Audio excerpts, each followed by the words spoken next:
Hi guys! Kung makikita nyo, madilim na. Pero ang oras is mag-aalas 3 na ng umaga na po. Di pa rin kami makatulog. 2:51 AM. Di pa rin kami makatulog kasi di pa rin nagsisink in sa amin na iiwanan na namin tong bahay na tinitirahan namin ngayon kasi lilipat kami. Yun, syempre, madami din memories na nangyari dito. Tapos titignan niyo yung kwarto. Wala na yung cortina. Tapos nililikpit na yun. Nilalagay na rin. Ito, wala na yung computer dito. Yan. So, mamayang maaga, lilikpitin na yung mga gamit. Yung mga dito nasa kwarto. Pero yung mga gamit sa baba nakalipit na, guys. So, maghahakot kami na by 1 PM. 1 PM dadating na dito yung truck. Ayan, galing sa Quezon City. So, makikita nyo rin yan. Yun, guys. Ano yung mamimiss mo dito sa kwarto? Sa bahay? Lahat ng happy memories. Yung ingay natin dito. Lahat ng away, bonding, happy memories, bad memories, nandito, tsaka, ewan ko, kasi, same months lang din naman nung nasa condo tayo, but this time parang masyado ako nagiging emotional. Kasi mas marami tayo and mas dito tayo nagsama ng matagal. Sobrang daming memories. Ang hirap i-let go. But since hindi naman namin to bahay, dadating talaga pa rin kami sa point na iiwanan pa rin namin to. Pero mas napaaga lang ngayon. But yes, sana dumating na rin sa point na makabawi kami ni Bubu, na magkaroon kami ng sariling bahay. Yung sabi na forever, hindi na yung palipat-lipat kami kasi third time na namin ito na aalis. So guys, ito nga palang since aalis na kami dito, sabihin na namin kung saan to. Sa Pasig po to, guys. Napakaganda ng lugar. As in, merong 2 rooms, tapos hanggang 3 palapag siya, guys. Hindi na nga kami nakapag-room tour dito kasi talagang pina-private na lang namin. Kasi nung time na nag-stay kami dito, bago isip namin na huwag na namin i-reveal kasi ang bahay namin is yun na lang yung privacy sa buhay namin. So, hindi na namin natuloy yung house tour, ganyan. Kasi, yun yan. Pero, yun lang, sinasabi lang namin kung gaano kami kasaya na tumira kami dito. Mamimiss namin lahat. Ayoko talaga umalis eh.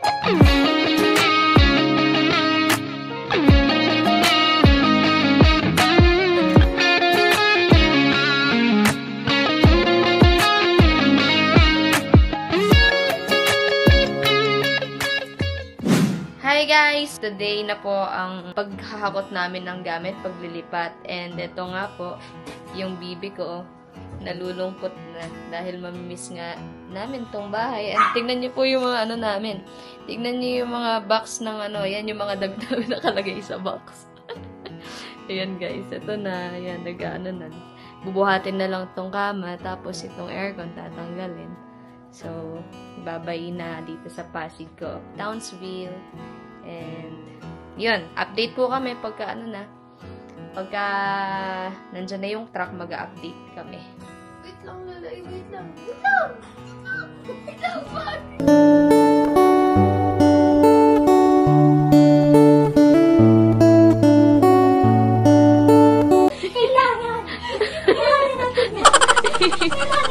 Kailangan tanggapin. Let go na ba? Let go ba? Lahat ng bagay na let go. Bakit ba sakit? Gusto ko nang bumitaw. So, yun guys, nandito na nga pala sa labas. Nilalabas na lahat ng mga gamit. And ito po, yung mga gamit namin. Ayan. Home suite guys. Ayan, double deck ng home suite. Tipan, anong masasabi mo at lilipat na tayo ng bahay?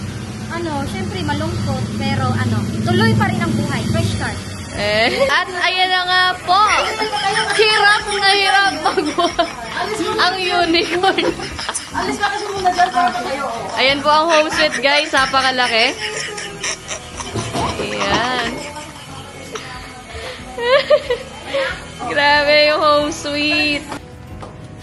So, ayan na guys. Ayan, dito yan. Magka-partner yan guys. Ayan, terno. Yarn. Ang home sweet. Pre, anong masasabi mo at lilipat na tayo ng bahay? Maganda maglipat, maganda mag-akit ng gamit. Maganda? Ikaw, Jacqueline. Maraming pots. Jacqueline, anong masasabi mo at lilipat na tayo ng bahay? Diyan ko. Maganda para sa baby niya.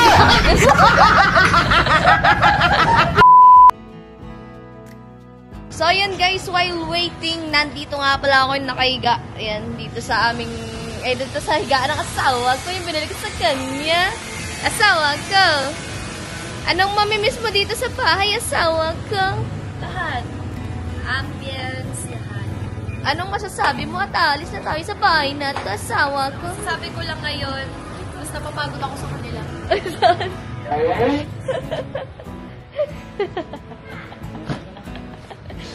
Oh. Tapos? Alam mo, kiss ko nga lahat na nag-senti naman na ako kagabi. Siguro naman, medyo ready na ako ngayon. Medyo lang. Medyo lang. Sige. Habang inaantay lang natin yung mababa yung mga gamit, so tambay muna tayo dito. Ayan na nga pala yung truck na gagamitin namin, guys. Ayan, ilalagay ko po dyan yung details po ng truck kasi kaya ito po yung napili namin, sobrang affordable niya and maayos kausap yung owner.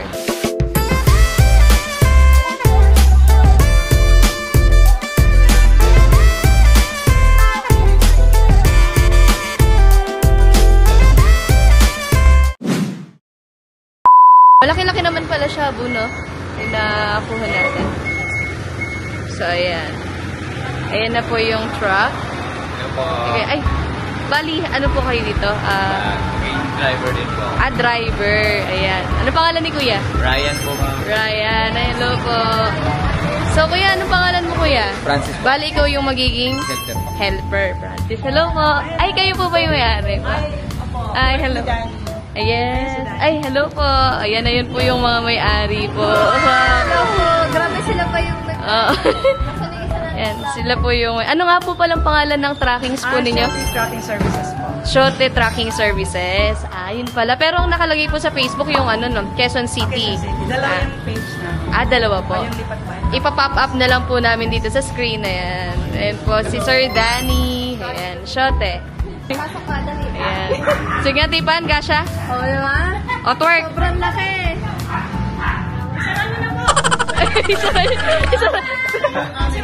Ha? Yes. Kuya. Ito yung magiging driver, no? Extra lang ako. Ito ang pasahero mo. So, yan guys, sisimulan nga pala sa ref. Ayan, tignan natin. Meron nga pala silang dalawang helper, guys, na kasama dito sa package nila. And isang driver. Ayan, tignan natin kung paano nila pagkakasyahin yung mga gamit. So, guys, ayan yung home suite. Bibit-bitin na, ililipat natin ang home suite sa ibang bahay naman. Yes!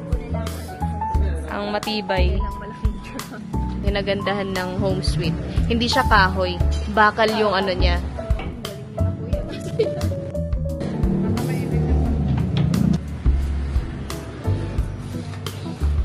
Tignan nyo guys, napakagaling. Ang alam nila paano isiksik yung mga gamit. Nandyan na yung sofa, yung ibang higaan, nandyan na din. Yung ibang kutsyon, nandyan na din. Yung mga shoes namin. At kung ano-ano. Tignan nyo guys, siksik na siksik. Ang galing. Yan guys, malapit na mapuno. Ayos ka pa ba? Oh, tulungan nyo si Tipan. Ang bigat, ang bigat. Tulungan nyo. Tulungan nyo. Ang bigat, ay Diyos ko po. Ayan na. Ay, ang bigat. Yung kilikili mo.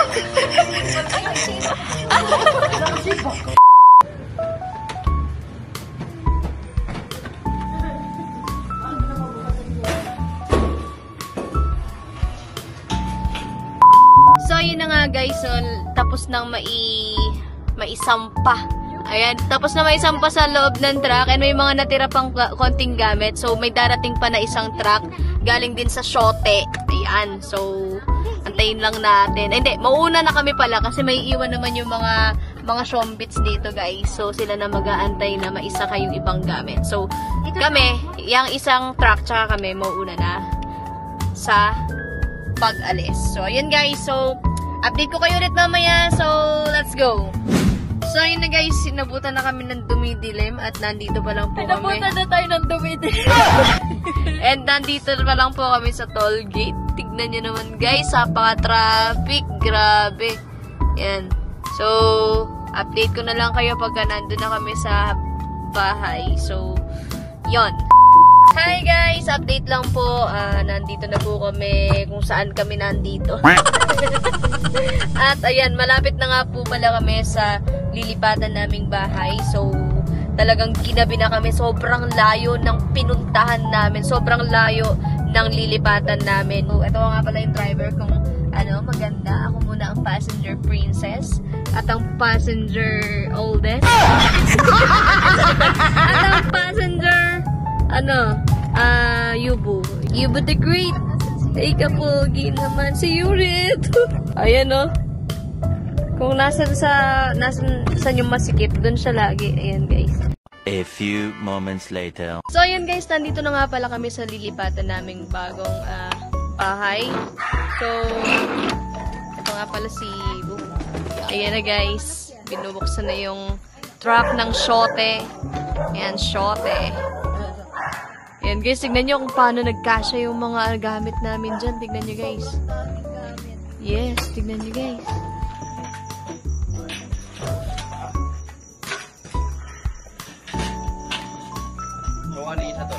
So ayan guys, nauna muna itong naunang truck. So meron pa kami inaantay na isa. Dahil dalawang truck ang kinailangan. Hindi kinaya ng isang truck yung gamit namin. So ayan guys, balikan ko kayo pagka nandito na yung isa pang truck. So, ayan guys, tapos na nilang hakutin, naihakot na lahat, naibaba na. And sabi nga ni Kuya, check nyo muna po yung truck bago namin isara. Baka nga naman may naiwan, diba? At least nagsasabi sila. Yan, wala nang laman guys, malinis na. Pero syempre, bago umuwi sila Kuya, kakain muna sila, diba Kuya? And syempre, inaantay pa nila yung kasamahan nilang isang truck. Hintayin nyo pa ba yun? Hindi na? Hindi na, no? Mauna na siguro kami ma'am kasi may next trip pa po kami mamaya po eh. Kuya, kumusta yung pagod mo ngayon? Successful naman po ma'am. Sanay na daw sila. Sanay na, no? Kasi matagal na nila tong ginagawa. Yeah. Professional na nila. Yan, kaya, yan guys, sa mga gustong maglipat bahay, tawagin nyo lang sila. Ito. Pwede nyo i-request si Kuya. Kuya, ano pangalan mo? Ryan po. Ayan, si Kuya Ryan, pwede nyo i-request. Yan, sila yung grupo nila. So, ayun guys, time check, 1:15 AM and dinaantay pa namin yung isang truck and siguro malapit na din yun kasi late na nakapunta dun sa bahay sa Pasig kasi nga, di namin expect na hindi kakayanin yung sobrang dami namin gamit kaya kinailangan ng dalawang truck. Antayin lang namin, tapos, ayan, update namin kayo guys. So, gising na gising pa kami at andito na kami sa new home. Ayan guys. Makikita nyo rin naman to pagka mga nag-content na kami. So, abangan guys. 10 years later. Para yun na nga guys. Sa wakas, after 10 years, dumating na ang package niya. Yung pangalawang truck. At gusto ko lang palang i-share. Dumating na rin kami ni JB. Yes, guys. Motor wheel. Motor wheel, sangit ng puwet ko. Motor wheel. And isi-share ko lang din ulit guys, no? Sa sobrang tagal namin. Naabutan na namin tulog ang mga parents namin. Yes. Siyempre, pagoda sila, no? Ayan na guys. Our second set.